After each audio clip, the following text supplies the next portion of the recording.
Great morning जी दोस्तों, नमस्कार। मैं भूपेश आनंद आज आपके सामने। बेटे we are discussing actually chapter number 1, that is revision to management accounting topics, that is F2।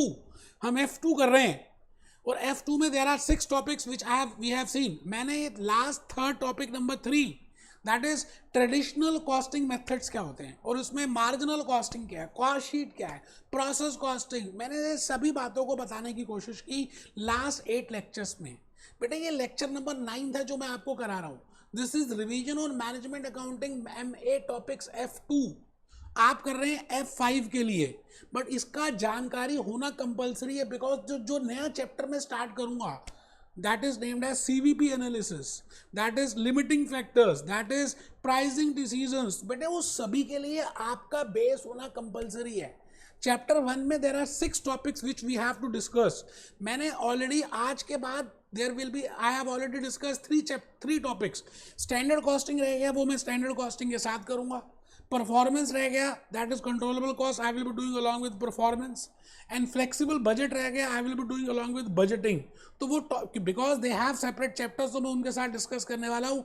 एक भी बात नहीं छोड़ूंगा, आप बस कमर सीधी कर लें। और आज के क्लास में कैलकुलेटर को बाहर निकालने बेटे, कैप्लन अपने सामने रख लें। हार्ड कॉपी की कैप्लन अपने सामने रखेंगे तो बेनिफिट में रहेंगे। ये देखिए मैंने हार्ड कॉपी रखी हुई है, हाईलाइटर्स बाहर हैं, इरादे मेरे बुलंद है। भूपेश आनंद आज आपके सामने, बेटे भूपेश आनंद आज आपके सामने, भूपेश आनंद आज आपके सामने बड़ी प्यारी प्यारी सी बातों को डिस्कस करने वाला है। आप रजिस्टर ओपन कर लें। Topic number 3 chapter number 1 revision to management accountant topics बिल्कुल हम कंप्लीट कर रहे हैं। Topic 3, topic 1 we have already discussed. मैंने टॉपिक 1 में आपको बताने की कोशिश की थी कि what I mean by costing, you know what is the purpose of costing. Topic number 2 was under and over absorption of overheads. Topic number 3 वो इज ट्रेडिशनल कॉस्टिंग मेथड, जिसमें मैंने मार्जिनल और एब्जॉर्प्शन कॉस्टिंग के कुछ lectures F2 के copy paste किए कि आपको वो बेसिक तो बता दूं, क्योंकि बेबी को बेस पसंद है। आइए, great morning. F5 performance management, performance management topic 3 traditional costing lecture 9। बेटे टॉपिक 1 में मैंने कितने सारे लेक्चर्स लिए, फिर टॉपिक 2 में लिए, फिर टॉपिक 3 में लिए। लगभग 35 लेक्चर्स तो मैंने अभी टॉपिक 1, टॉपिक 2, टॉपिक 3 को बताने में ले दिए। बट मैं बता रहा हूँ this is the foundation which you have to prepare. तो ऊपर आप लिख रहे हैं इस समय, रजिस्टर बिल्कुल खोल चुके हैं। F5 performance management topic 3 traditional costing lecture 9 revision to this. कमर सीधी करके बैठेंगे बेटे। लेक्चर 9 है, कंप्लीट कर दूंगा मैं आज टॉपिक 3 और ज़्यादा कुछ भी नहीं कराना। मैंने logic, concept, income statement, case study सब आई हैव ऑलरेडी डिस्कस्ड। मैंने आज जो बताना है दैट इज F5 कैप्लॉन में चैप्टर 1 में टॉपिक 3 से रिलेटेड इलस्ट्रेशन नंबर 1 गिवन है और इलस्ट्रेशन नंबर 3 गिवन है। टेस्ट योर अंडरस्टैंडिंग नहीं है। इलस्ट्रेशन 1 है, इलस्ट्रेशन 3 है, वो आज डिस्कस कर रही है so that you can get an idea कि भाई marginal absorption costing, traditional costing आपके कोर्स में है और आपको डिस्कस करनी है। आइए सर, आइए। मैं चाहता हूं कि आप सभी सबसे पहले आप कैप्लॉन को ओपन कर ले। बेटे कैप्लॉन बड़ी इंपॉर्टेंट है। इलस्ट्रेशन 1 की बातें आज हम करेंगे और इलस्ट्रेशन 1 से पहले अगर आप देखें तो ये बेटे एब्जॉर्प्शन कॉस्टिंग की बातें थी, traditional costing methods, and they have put more emphasise on absorption costing and marginal costing. लिखा हुआ थी chapter 4 focuses on one of the modern costing, activity based costing. क्यों करेंगे वो समझ आएगा, है ना। तो एब्जॉर्प्शन ऑफ कॉस्टिंग में उन्होंने बताया कि हम एब्जॉर्प्शन कॉस्टिंग में वी कैलकुलेट टोटल कॉस्ट। अच्छा, टोटल कॉस्ट को दे हैव बाइफिकेटेड, जो हम कॉस्ट कार्ड बनाते थे, कॉस्ट शीट बनाते थे, that we production cost and non production cost. You know production manager is more interested in the production cost. अच्छा, total production cost होती है। When I say total production cost, it means total material cost, total labor cost and total factory overhead cost। तीनों cost को total कर दें तो बेटे उसका नाम है टोटल प्रोडक्शन कॉस्ट। अच्छा, जो फिक्स कॉस्ट होती है, यू नो आप ऐसे भी कह सकते हैं कि total production cost can again be divided into 2 parts, total variable cost and total fix cost. अच्छा, टोटल वेरिएबल कॉस्ट तो डायरेक्टली हम ऐड करते हैं, we have seen in the last so many lectures, because variable cost is directly related with the production, but fixed cost is generally absorbed, and when I say it is absorbed on the basis of absorption rate। तो बेटे वही बातें यहाँ लिखी हुई हैं। Total cost को हमने डिफरेंशिएट किया प्रोडक्शन कॉस्ट में, नॉन प्रोडक्शन कॉस्ट में। प्रोडक्शन कॉस्ट को फिर दो ब्रांचेस बना दी। डायरेक्ट कॉस्ट मतलब प्राइम कॉस्ट, मैंने कॉस्ट शीट बना के दिखाई थी बेटे, इसलिए कॉस्ट शीट बनाई थी जिसमें मैं बताऊं कि why I prepare a cost sheet, what I prepare, how we calculate cost sheet, you know, what is prime cost, what is factory cost, what is cost of production. तो direct prime cost material and labor, material and labour, indirect cost production overheads. Indirect cost जो होती है वो production overheads होते हैं। We know that overhead means indirect material plus indirect labour plus indirect expense, and that is overheads, and the overheads which are incurred in the production department is named as production overheads. पता नहीं कितनी बार बता दिया भाई साहब, अब मैं क्या बताऊं आपको। इन्हीं के ऊपर आज हम एक छोटा सा एक इलस्ट्रेशन नंबर 1 करेंगे, and we will firstly we will be doing illustration number 1 on the basis of absorption costing as per Kaplan F5 performance management। उसके बाद illustration number 3 करेंगे।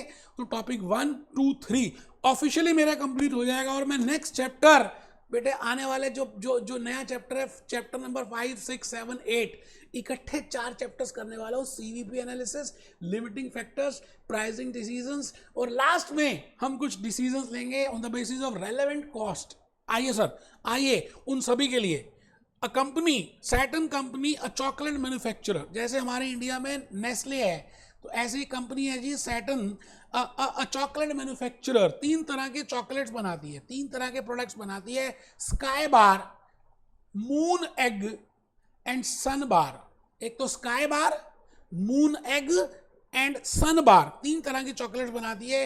ये चॉकलेट मिल्क की है, ये चॉकलेट मिल्क चॉकलेट एग की है, और ये चॉकलेट में नोगेट्स होते हैं। ठीक है जी, उसने बताया कि ये कंपनी है जो चॉकलेट्स बनाती है। ठीक है सर, बहुत बढ़िया।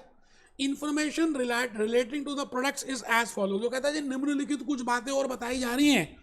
Information regard to that we are given with Sky Bar, Moon Egg and Sun बार।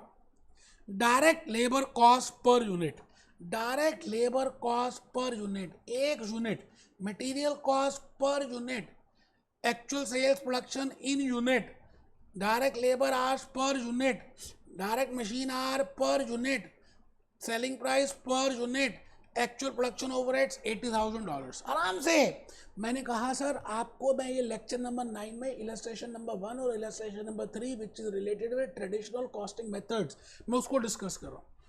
अभी हमें नहीं पता क्या पूछा है क्वेश्चन ने, but the point is we have to firstly read the question sincerely. आराम से आप क्वेश्चन को देखें। A company, a chocolate manufacturer produces 3 products. एक कंपनी 3 तरह की चॉकलेट्स बनाती है।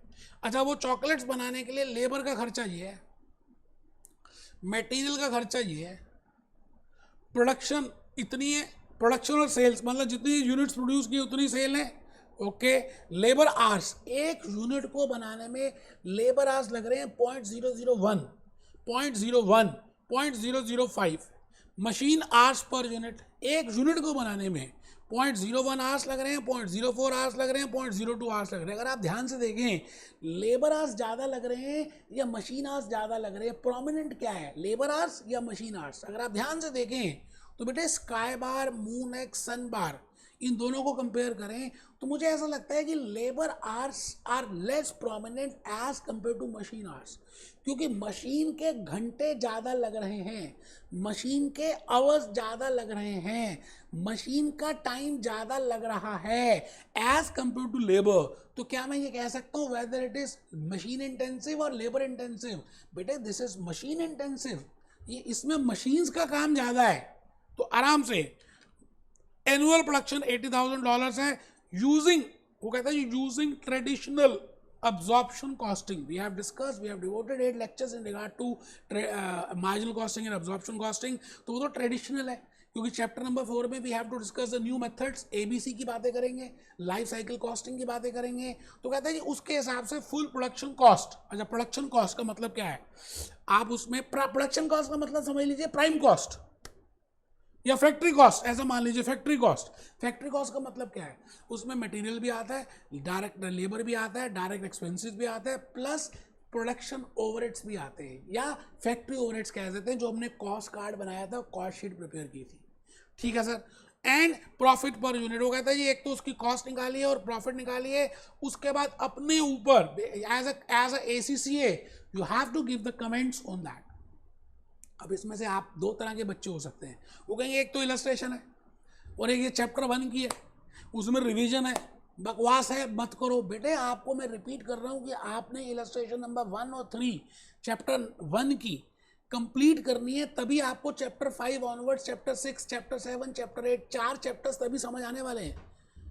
जल्दबाजी मत करें, मैं फिर रिपीट करता हूँ, आप कमर सीधी कर लें और जल्दी से अपना कैलकुलेटर बाहर निकाल लें, क्वेश्चन को एक बार और पढ़ना पड़ सकते हैं। मैंने बड़ी प्यारी प्यारी सी स्लाइड्स प्रिपेयर की है यार आपके लिए, कि आपको ज़्यादा लॉजिकली बातें समझ आए हैं। और आप कह रहे हैं जी क्या यार, मेरे को अच्छा नहीं लगा बेटे आपने जिस तरह से बोला ना, मैंने बड़ी प्यारी प्यारी सी बातें इसमें आपके लिए डिस्कस की हैं। तो आपको क्या करना है, प्रोडक्शन कॉस्ट निकालनी है, किसकी, आपको स्काई बार की निकालनी है, मून की निकालनी है, सन की निकालनी है, और इसका सेलिंग प्राइस गिवन ही है। अच्छा आपको पता है selling price per unit will always remain same.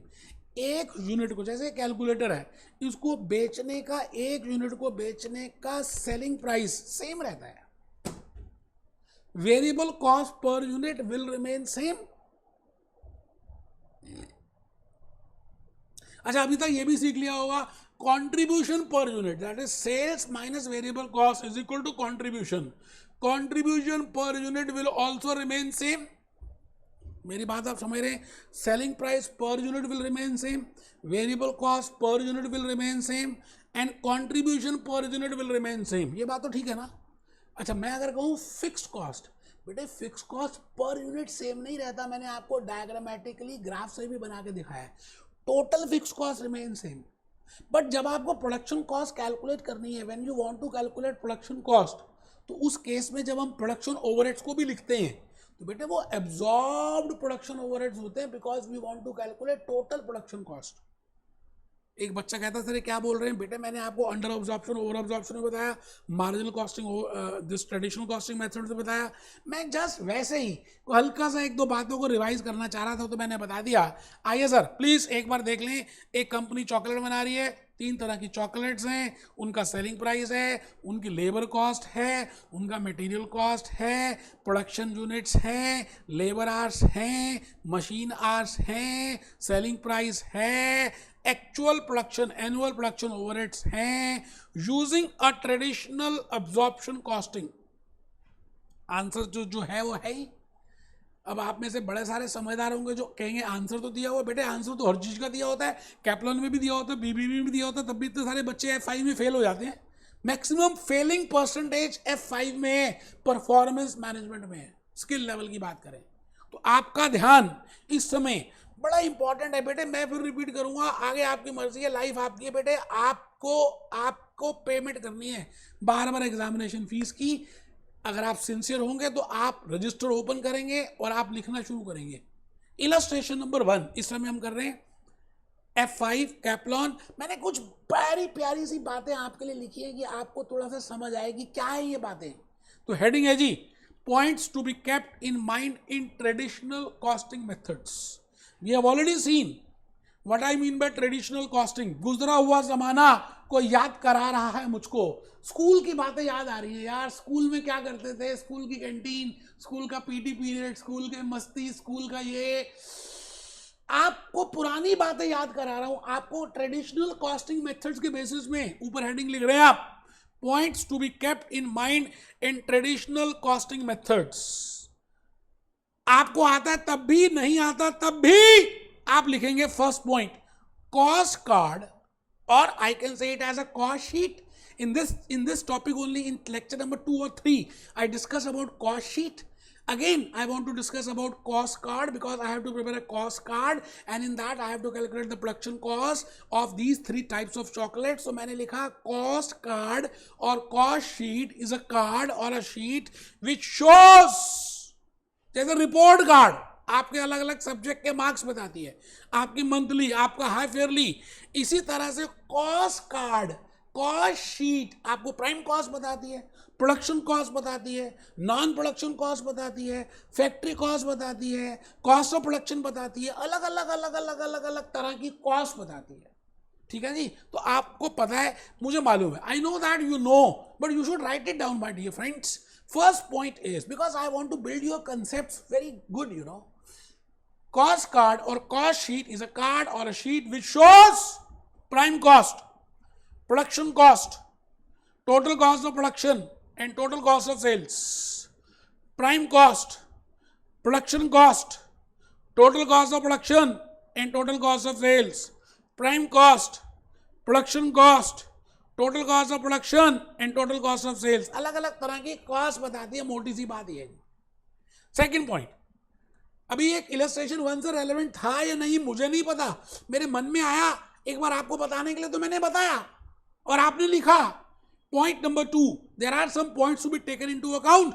Point number 2 is, as in cost sheet we know that production cost is sum total of. Cost sheet में प्रोडक्शन कॉस्ट जोड़ होता है किसका? प्रोडक्शन कॉस्ट का मतलब है फैक्ट्री कॉस्ट. फैक्ट्री कॉस्ट का मतलब है कि फैक्ट्री के पॉइंट तक जो भी खर्चा हुआ.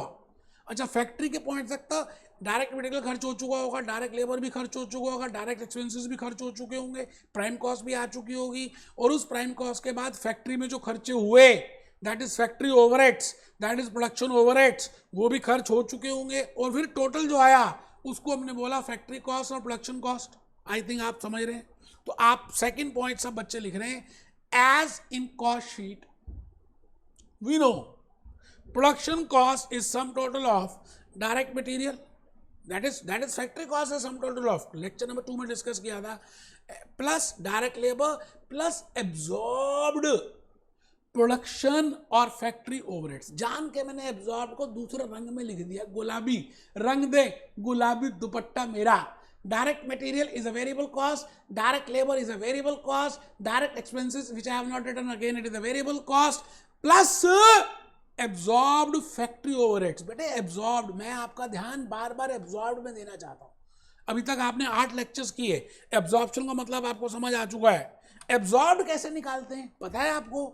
एब्जॉर्प्शन रेट होता होगा, जैसे हमने under absorption over absorption of overheads में ओवरहेड्स के चैप्टर में किया, इनटू यूनिट्स होते होंगे या बेस होता होगा, जिससे भी गुणा करना है. एब्जॉर्ब्ड ओवरहेड्स का मतलब है एक यूनिट पे या एक घंटे पे या कुछ भी क्या रेट है और कितने घंटे हैं या कितने यूनिट्स हैं. तो आप थर्ड पॉइंट लिख लेंगे जी, एब्जॉर्ब्ड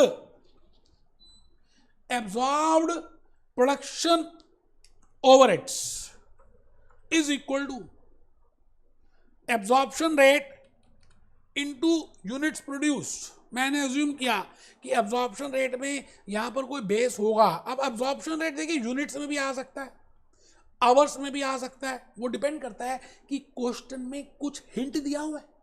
अगर क्वेश्चन में कुछ हिंट नहीं दिया और आपको दिख रहा है कि आप एक से ज्यादा यूनिट्स प्रोड्यूस कर रहे हो, जैसे इस क्वेश्चन में in this illustration number 1 they are producing 3 types of chocolates. It means they have different types of units which are being produced. So I cannot take units as a base because total number of units will be different for A, for B and for C, for 3 models of the chocolates.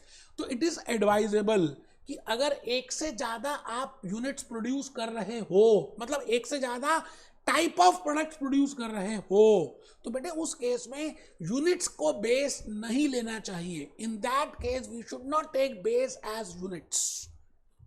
उस case में आपको जो base लेना चाहिए वो किसका लेना चाहिए?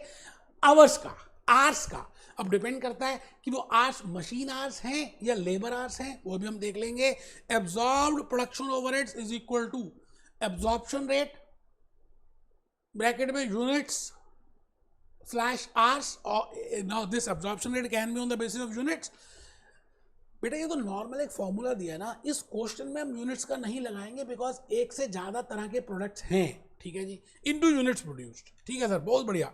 मैं फिर रिपीट करूंगा, आप नहीं लिख रहे होगे तो बेवकूफ़ होगे. मैंने पहले स्लाइड्स प्रिपेयर की कि मैं लिखने में भी समय को लगाऊं. अब मेरा टाइम लगे ना, आपका वेस्ट क्यों हो? आपको तो मैं ज़्यादा बेटर समझा दूं तो ज़्यादा अच्छा लगेगा. इन absorption costing, that is traditional costing जो हम कर रहे हैं, जो क्वेश्चन की रिक्वायरमेंट है, जो हमें कॉस्ट शीट बनानी है, जो हमें प्रोडक्शन कॉस्ट निकालनी है, एज पर ट्रेडिशनल कॉस्टिंग और absorption costing we absorb the fix overheads. हम क्या एक्टिविटीज के बेसिस में ओवरहेड्स को एब्जॉर्ब नहीं करते. हम टोटल फिक्स ओवरहेड्स को टोटल एब्जॉर्ब करते हैं. एक कॉमन बेस ले लेते हैं, गधों को, घोड़ों को, सबको एक जैसे ही एब्जॉर्ब कर देते हैं. तो मैंने कहा जी ट्रेडिशनल में पुराने जमाने में हम ऐसे करते थे। ठीक है सर, बहुत बढ़िया। और एब्जॉर्प्शन रेट कैसे निकालते हैं? We have seen in the absorption of overheads also.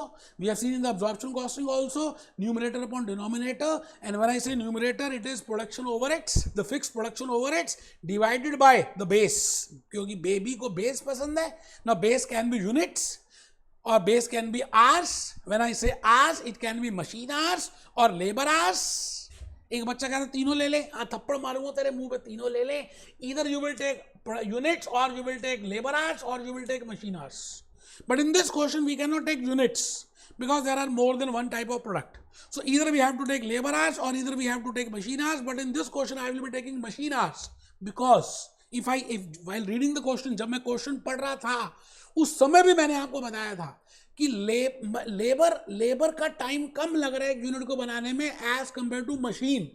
तो बताइए मशीन ज्यादा इंपॉर्टेंट हुई या लेबर? मशीन. तो आपको यहां पर मशीन आवर्स का बेस रखना है. अब आपको ये देखना है कि एक यूनिट को बनाने में कितने घंटे लगते हैं और आप एक्चुअली में या बजटेड में कितने यूनिट्स बना रहे हैं. तो आपके पास टोटल घंटे आ जाएंगे. तो देखिए जी आराम से ऊपर लिखिए absorption rate is equal to numerator upon denominator, it is equal to budgeted fixed overheads upon budgeted base. Now budgeted base can be budgeted production in units, budgeted base can be budgeted hours, budgeted machine hours or budgeted labor hours. Now these can be the three bases, but as per this question my accurate base will be labor hours. वो मैंने लिख भी दिया है और Kaplan वाला ने भी लिखा है, लेकिन मैंने मन से मन की बातें करने के लिए पॉइंट नंबर 5 में इस बात को लिख दिया. Friends, production units is not accurate base in this question. इस क्वेश्चन की बात कर रहा हूं कि प्रोडक्शन यूनिट्स ज्यादा बेटर बेस नहीं रहेगा क्योंकि आप एक से ज्यादा प्रोडक्ट्स बना रहे हो और उनके नंबर ऑफ यूनिट्स प्रोड्यूस अलग अलग हैं, तो हम टोटल यूनिट्स नहीं ले सकते. ठीक है sir. 3 products are being produce and also having different number of units. भाई और बहनों, I have told you the logic that why we can not take production in unit as a base. मैं आ गया जी next. Friends, now the base should be on the basis of hours. आपको अब घंटों के हिसाब से लेना है. अच्छा, घंटे दो तरह के हैं, या तो मशीन आवर्स और या लेबर आवर्स. तो ठीक है जी, लिख लीजिए, समझ आ चुका है आपको मशीन आवर्स और labour hours. Now if you read the question sincerely we will see it is more machine oriented. बेटे मेहनत की है, ऐसा नहीं कि बस बोल दिया, टिक करा दिया, पीपीटी बना दी. मेहनत की, क्वेश्चन पढ़ा, रेलेवेंट बताया, हैंड रिटन स्लाइड्स बनाई कि आप भी मेरे जैसे करो. मैं करूंगा तो आप करोगे ना. मैं आप तो बेशरम हो, मैं नहीं करूंगा तो आप तो करने वाला ही नहीं हो यार. तो इसलिए बनाई है. Now it is important, it is sincerely that if we read the question sincerely we will see that the question in this question that it is more machine oriented as compared to labor intensive. So my dear friends, I will be taking the base as machine hours and I will be calculating absorption rate per hour as budgeted fixed production overheads upon budgeted machine hours. बेटे budgeted fixed production overheads, budgeted fixed production overheads, budgeted fixed production overheads upon budgeted machine hours, upon budgeted machine hours. तो एक 80,000 तो बेटा given ही है. 80,000 आपको given है, मैं बता देता हूँ बेटा कहाँ पे गिवन है. ये लो 80,000 गिवन है बेटा.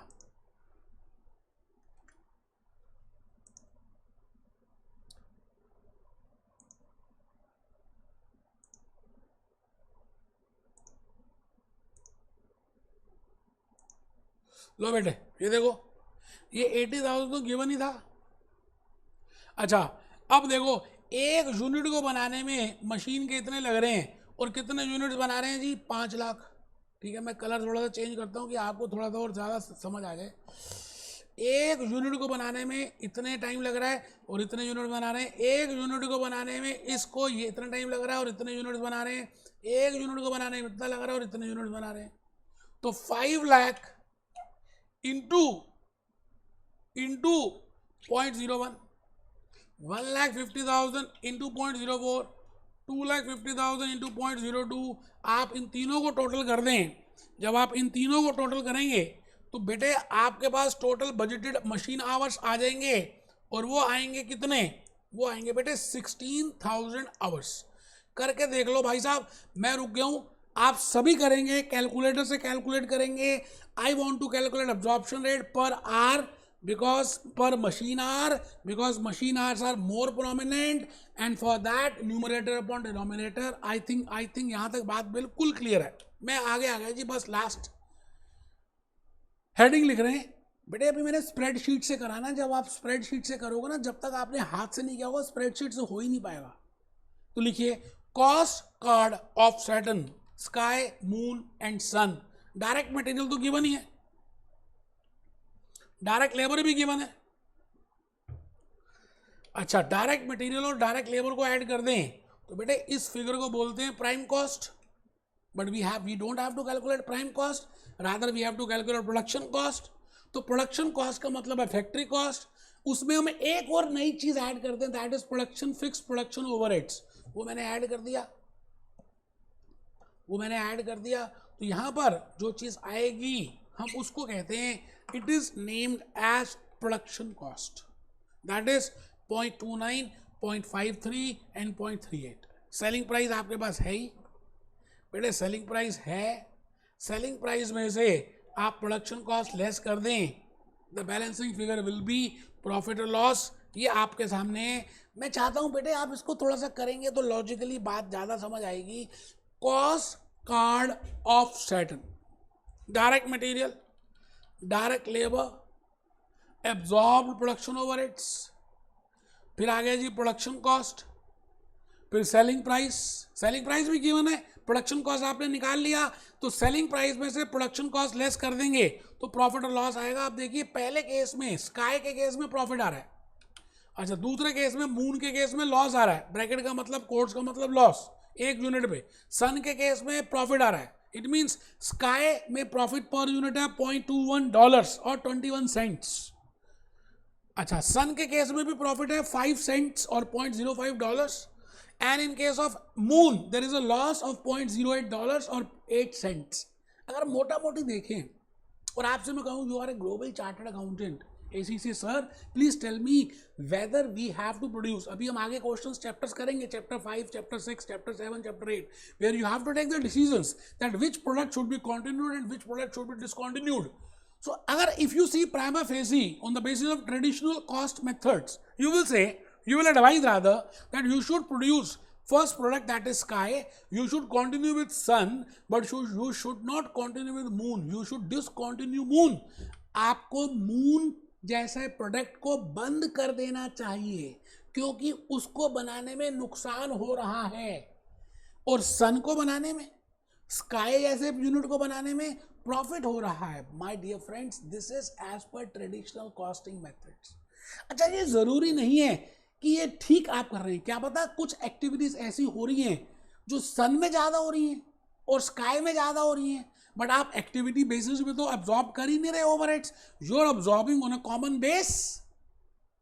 यहीं से जन्म होगा बेटे मॉडर्न कॉस्टिंग मेथड्स का, जिसको हम बोलते हैं एक्टिविटी बेस्ड कॉस्टिंग, जिसको हम बोलते हैं लाइफ साइकिल कॉस्टिंग, जो मैंने F2 में भी बताई थी। F5 में अलग से चैप्टर है, चैप्टर 4 पूरा डिस्कस करेंगे।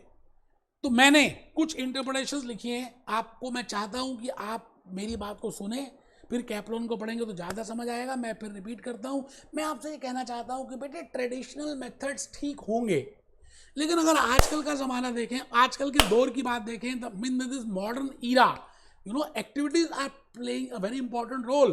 कई बार ऐसा भी होता है कि एक पर्टिकुलर प्रोडक्ट को बनाने में एक एक्टिविटी नहीं यूज कर रहे, बट फिर भी ट्रेडिशनल मेथड के हिसाब से हम उसमें ऑब्जॉर्व कर रहे हैं। क्या मतलब मून में ऐसा भी हो रहा हो, और क्योंकि हम सारा वो वाला खर्चा उसमें डाल रहे हैं जबकि वो एक्टिविटी मून में लगती नहीं है, बट बिकॉज हम ट्रेडिशनल कॉस्टिंग लगा रहे हैं इसलिए मून के केस में लॉस आ रहा है।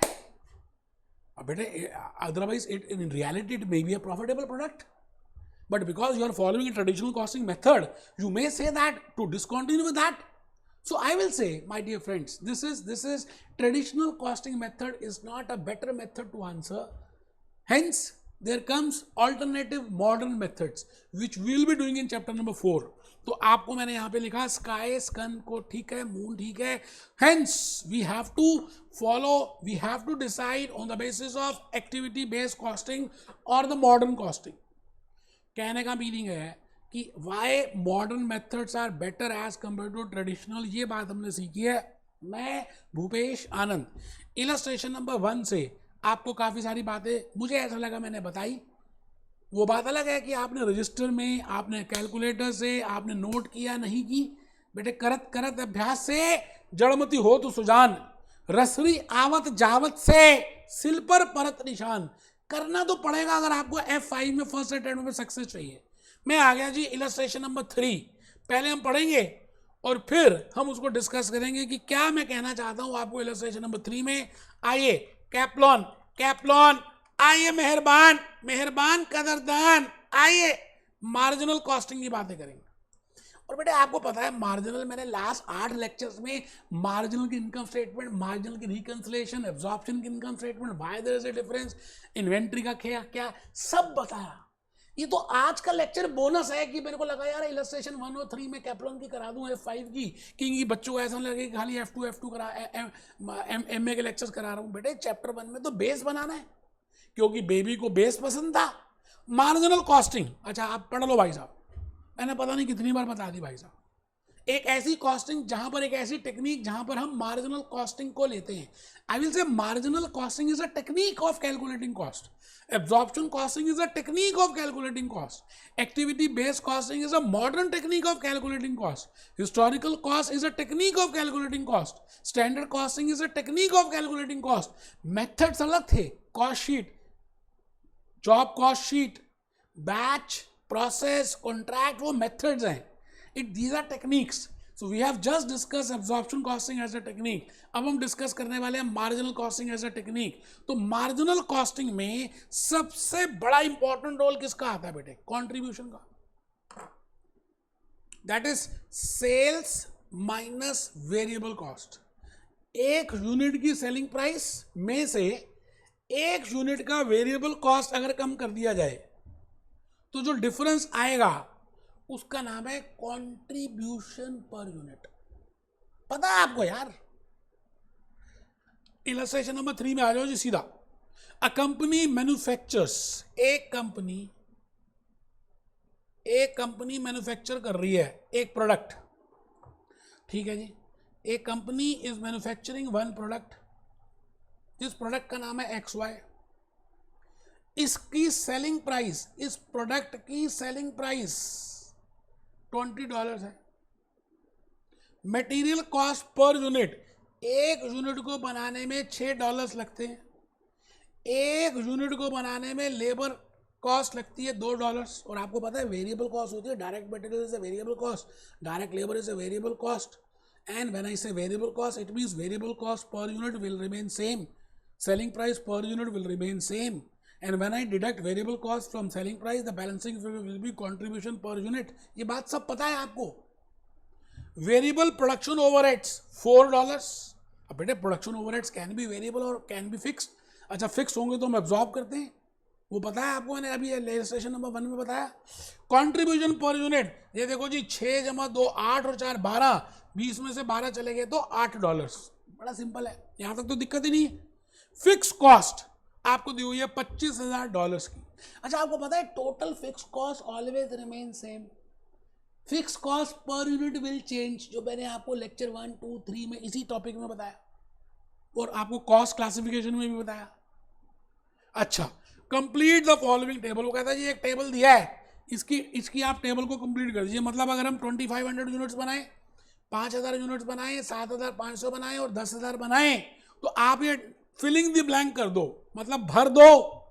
अच्छा इसमें सेल्स निकालनी है, वेरिएबल कॉस्ट निकालनी है, total variable cost, total sales, total variable cost, it means total contribution. अगर हम उसमें से टोटल फिक्स कॉस्ट लेस कर दें तो प्रॉफिट और लॉस आ जाएगा. अच्छा इसमें से सेल्स में से खाली वेरिएबल कॉस्ट कम करें तो कंट्रीब्यूशन आएगी. तो आप देख लीजिए, एक तो हमारे पास ये वाले यूनिट्स, इसका बनाना है, फिर इसका बनाना है, फिर इसका बनाना है और फिर इसका बनाना है. Level of activity 2500 units, 5000 units, 7500 units, 10,000 units. आराम से बेटा, इतना सिंपल है कि मुझे शर्म आएगी अगर मैं क्या बताऊं जी. आइए बेटा, पहले मैंने इसमें ना एक दो बातें लिखी हैं, आप लिख लें, बड़ा ही अच्छा लगेगा बेटे. बड़ी गहरी गहरी बातें हैं जो भले इस को इलस्ट्रेशन के लिए शायद नहीं इंपॉर्टेंट आपको फील ना हो रही हो, रिलेटेड तो हैं, but it is very important for the coming lectures. So illustration number 3, Kaplan F5 performance management chapter 1. I have written variable cost per unit and selling price per unit and contribution per unit will remain same. एक unit को बेचने में selling price, एक unit को बेचने में एक unit की वेरिएबल कॉस्ट, और सेल्स में से जब वेरिएबल कॉस्ट लेस करें वो भी पर यूनिट कांस्टेंट है, वो भी पर यूनिट कांस्टेंट है, तो जो कंट्रीब्यूशन आएगी वो भी तो पर यूनिट कांस्टेंट ही होगी. जब मैं कह रहा हूँ selling price per unit will remain same, variable cost per unit will remain same, it means contribution per unit will also remain same. ठीक है सर, आराम से मैंने फर्स्ट पॉइंट वैसे लिख दिया बेटे. वो क्वेश्चन तो 1 सेकंड में भी कर दूंगा, आप बस थोड़ी सी बातें एकदम मेरे कहने पे लिख दो. लेक्चर नंबर 9 में point number 2, total fixed cost will always remain constant, which we have seen in topic 1 in cost classification as well as in this marginal and absorption cost. Total fixed cost will remain same. आइए जी, आइए sir, मैं आपके सामने इस समय वहीं पे जा रहा हूं जहां पर रोशनी है. अस्मो मा सदगमया, हे भगवान मुझे रोशनी की तरफ लेके चल, मुझे सच्चाई की तरफ लेके चल. मैं F5 फर्स्ट अटेम्प्ट में पास होना चाहता हूं. लेवल्स ऑफ एक्टिविटी, आराम से देखो, इतना सिंपल है, इतना सिंपल है, इतना सिंपल है कि मैं बता नहीं सकता आपको. एक यूनिट को बेचने में 20 रुपए लगते, $20 का बिकता है, तो 2500 यूनिट्स कितने में बिकेंगे? इंटू 2500. वेरिएबल कॉस्ट, एक यूनिट को बेचने में, एक यूनिट को बनाने में $6 नहीं, 6 + 2 + 4, 8 और 4 $12. तो 12 इंटू 2500. बेटे आपको मैं खाली 2500 के लिए बता दूं तो आप इजीली कर सकते हो. ठीक है जी, तो आप सीधा भी कर सकते हो. अब आ गया जी टोटल कॉन्ट्रीब्यूशन, ऐसा भी कर सकते हो. $8 इंटू 2500 करके देख लीजिए. 8 इंटू 2500 दैट कम्स टू 20,000. अच्छा ये देखो, fix cost, fix cost, fix cost, fix cost, total fix cost will always remain same. अच्छा, जब हम फिक्स कॉस्ट लेस कर देते हैं, कंट्रीब्यूशन में से फिक्स कॉस्ट लेस कर देंगे तो हमारे पास प्रॉफिट या लॉस आ जाएगा. 5,000 का लॉस, 15,000 का प्रॉफिट, 35,000 का प्रॉफिट, और डॉलर्स आई कैन से और पाउंड्स और चाइनीज युआन और इटली लीरा, कुछ भी. And the balancing figure, I can calculate contribution per unit also. When I say total contribution is $20,000, 20,000 upon 5 और 8, तो ये तो सीधा ही आ रहा है. 20 में से 12 के तो 8. ठीक है सर. अच्छा, टोटल प्रॉफिट देखो $5,000 है, तो $5,000 का लॉस है और 2500 से करेगा डिवाइड, तो divided by 2500 that comes to 2. ये आ गया जी लॉस.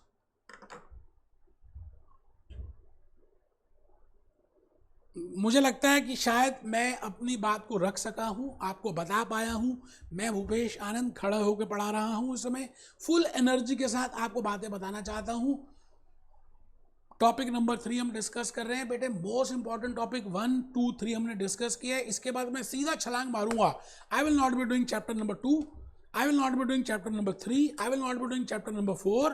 मैं अभी सीधा आपको इसी से related cost volume profit analysis, limiting factors, pricing decisions, economics की बातें करेंगे, रेलेवेंट कॉस्ट की बातें करेंगे. Most important chapters of performance management A to Z कराऊंगा, बट मैं अपने हिसाब से कराऊंगा, आप बस मेरी बात को सुनना.